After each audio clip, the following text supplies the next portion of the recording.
I'm Chris Pratt. I'm Rebecca Ferguson. You're going to freak out when you see our new movie, Mercy. Look at this dude. Wait till you see the... Guys, I got a new shelf, and it's really cool. I got my plants up there, and they're getting really good sunlight now. I should water those, by the way. I know you don't really care, but it's a really nice addition to the apartment. It lets light through. It matches like the wood grain of the rest of my apartment. It's good. I'm working on this big video, and I have been struggling with the editing and struggling with just being annoyed with it. In the meantime, let's just go back to the basics. Let's record something simple just to get something out there, and I can rant about this movie I saw yesterday. How does that sound? This is gonna be a rant style video. This is gonna be 15 minutes of me ranting at the camera. Very little structure in terms of where my thoughts, whatever I think of and I hate about the movie, I'm gonna say. So I went and saw Mercy. I think the only reason I did see it was because I saw that it had really bad reviews, but in the way that some movies have bad reviews where you can feel like there's some fun to be had. I had just seen Hamnet a few days earlier, and so I was in a mood for like something upbeat, because Hamnet is great, but it's a little sad, it's tender, it's slow, it's intentional. I didn't want that. I wanted something fun. And this movie starts right away with like stock footage, The Purge style. Crime is rampant in Los Angeles. Homelessness is at an all-time high. Am I watching The Purge? Is this what, because this is what The Purge did. It did it 15 years ago, but this is what The Purge did. And AI is our only hope, and it's been great, and it's killed a bunch of people already on trial, and it immediately murders you. I knew the structure of the movie going in. I knew what it was about because I'd seen the trailer. Nothing could have prepared me for how bad this movie was. I was shocked, first of all, how similar it was to The War of the Worlds, the new one that came out, the terrible one, the Ice Cube one that became a meme. The guy who directed this movie made War of the Worlds. He produced it. And so on his credits for like every movie, he has Searching and Unfriended and Missing and War of the Worlds and now this. They are all the movie style of sit in a chair and a character that, you know, is being overpaid reacts to things that are not really happening, but they're all on a computer screen or look like computer screens. Let's not even get started on how bad of a decision that was to have a clock of the runtime on the screen, and it doesn't add tension, it just makes you want the movie to be over and you watch every single second of it go. But it's the same concept, and as a viewer, the novelty of the first time it happened made you feel like, oh, this is cool. But people don't go to the movies to sit on their phone and to look at computer screens because we do that all day long. Something about this one specifically, it feels so flat and dull. They're trying to inject life. They're trying to make you feel like there's stakes, and Chris Pratt sitting there like fake crying and I don't know what's going on. I wouldn't kill my wife.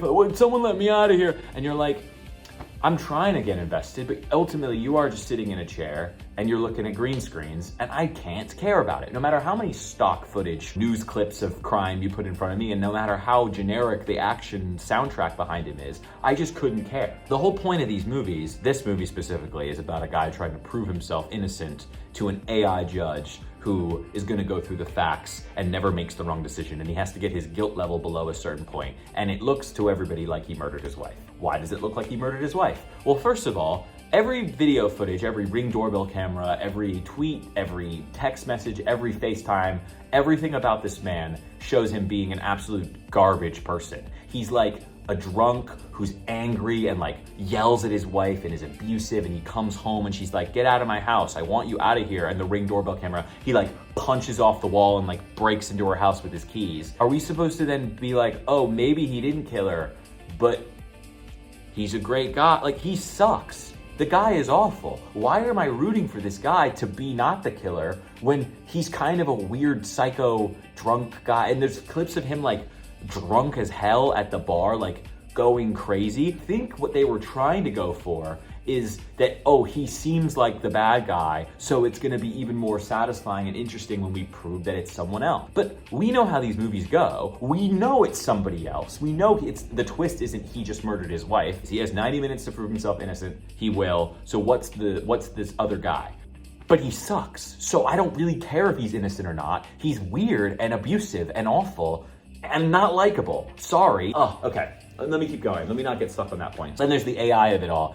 AI, I have complicated feelings on. I work with AI, I work in tech. Ultimately, I think this one will end up being more harmless than harmful because it's such a bad movie, I think, and it has this weird undertone of like, AIs make mistakes too, so it's not evil, it's just people that could be bad and we have to be good. But the message gets so lost because, like, again, Chris Pratt's a bad guy, and Chris Pratt's partner is a bad guy or a bad woman who kills a guy because she wants the AI to work, and it doesn't really make any sense. She just has like this like evil moment of like, oh, we need this. And then the AI also starts like malfunctioning and looks at him and is like, what have we done? It's like, what are you talking about? Also, the AI is so bad because everything that's done in the movie, the full 90 minutes, if this was a really sophisticated AI, it would have done that on its own. Like they're trying to push this narrative of he has a hunch and he's the human with a gut feeling and therefore that's what we go off of. And like he's analyzing the most arbitrary shoehorn stuff where there'll be a picture of someone on the wall and he'll be like, enhance that photo. Who's in that photo with him? And it's like someone's ring finger like in the side of the picture, like coming into the frame like this. And they're like, analyze who that is because that's the real killer. And it's like, what are you talking about? The photo on someone's wall is gonna be the clue, and yep, of course it is. The AI, if he's able to figure it out, this genius AI should be able to do it too. But I guess that's a real nitpick because there's so many other bigger problems. I hate movies where people don't act like people. That's a big pet peeve of mine. And I hate movies where conversations and dialogue is really bad and forced and inorganic. I described, because I wrote my Letterboxd review for this while I was sitting in the theater, because it kept me like awake and not tuning out. It feels like you're watching a ride where you're like on rails and the cart is going and you can't get off and you can't change it. Like he'll get on the phone, he'll be like, what was my wife saying about this? And he'll be like, come on, man, she was talking about this and this thing at work. You really don't listen, do you? Oh, and the guy that was working with her was mentioning her this thing about this thing. If you followed up with that, maybe you would find the killer. Nobody talks like this. Nobody acts like this. It's so forced and inorganic. It's so bad. I hate it. I hate it. I hate it. This isn't a story. This is like a coded, pre-decided linear path that I have to follow, and I'm not going to be able to change or experience or enjoy or buy into it all. It just is happening in front of me and I have to experience it. Yes, I know that's how all movies are, but this is something special in that it feels forced. It doesn't feel like you're watching a story. I don't know how to explain it other than that. And yeah, and the story is weird because it starts as this like procedural cop thing where everything's super grounded, or at least they try to make it that way. I was never invested. It turns like full supervillain, like off the charts, goofy ass, like NCIS episode by the end. There's a guy who was just like a normal dude, but again, in these movies, when there are only 3 characters that we ever see on screen, you can go, is the killer gonna be his daughter? It could have been the grandparents because they were shown on screen and were actively like upset, so it could have been that, but I doubted it. Then there was his partner, an AA sponsor.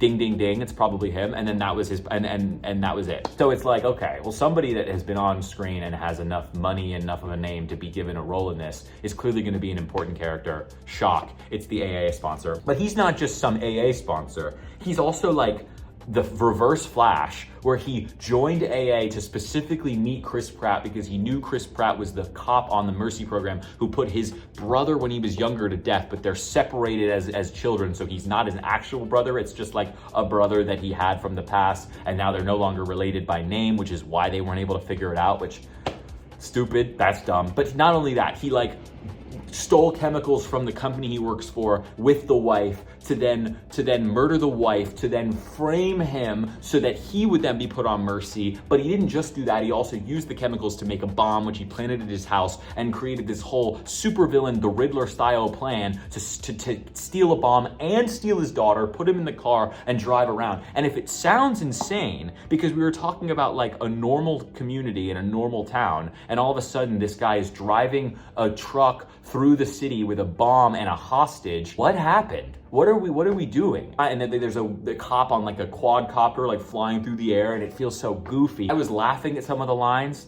Rebecca Ferguson as an AI says, if I can bypass the firewall, I can connect to the cloud mainframe. That exact sentence, she says those words. And I laughed out loud. Oh, and then the message at the end, this is what I'll wrap up on, because there's so many bad things. There was a knife, and he's like, well, I always handled the prep. My wife was really freaked out by that knife. No, you couldn't have just said that your fingerprints were on the knife because that's your home where you live and you use the stuff. Like talking to NPCs in video games and they have like one pre-coded line and they go through their full dialogue cycle and then you walk back up to them and they say the same line, where they'll be like, you should check around the boulder. I bet there's something back there. And then you walk away and you ask it again and it goes, you should check behind the boulder. I bet there's something back there. That's how everybody in this movie talks, is like they are decided already and they can't like act based on what is being said to them or what they're gonna do afterwards.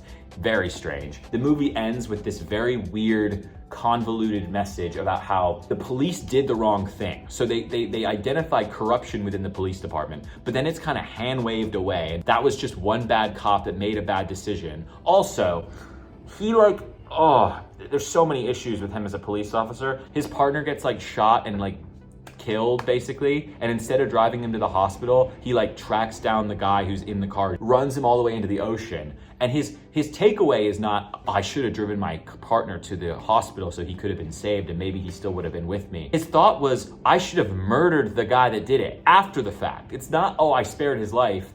It's, I should have killed the guy. That would have been the right way to handle it. No, that's not really what we should have learned.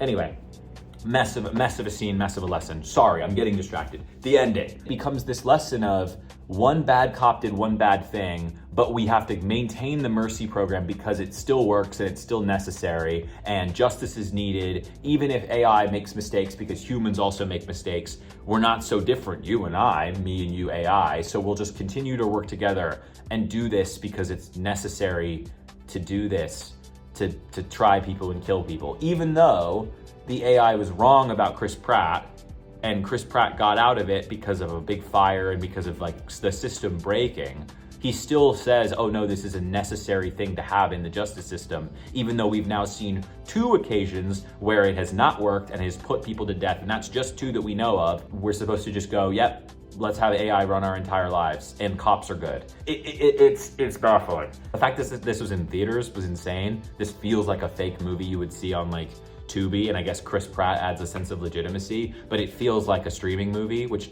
I think is, for me, a huge insult. It was really bad. I did start to have fun with it by the end because it becomes comically bad. It becomes almost like entertaining in how insane and ridiculous it is. I'd say that middle chunk, yeah, that middle section from like 85 minutes to 20 minutes is brutal. It's really rough. It's boring, and I'm kind of glad I saw it because now I've wiped my palate clean and whatever I see next will be really good. I think I'm gonna go see No Other Choice tonight. I'm gonna really like it. Yeah, Mercy was ass, dog shit. I gave it a 1 star on Letterboxd. I would give it a 1 star here.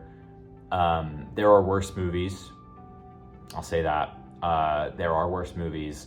The live action remakes are worse in my opinion, just because of what they stand for. That's about all my opinions. Really great start to the year. I've seen some good movies. I've seen some awful movies. I'm really on my movie grind this year.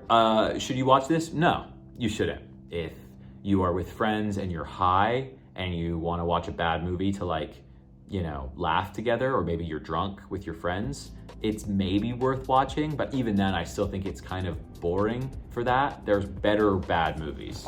Thanks for watching. Please like, subscribe, do the whole thing. Let me know you're a real person in the comments, and I will see you when I see you. Peace.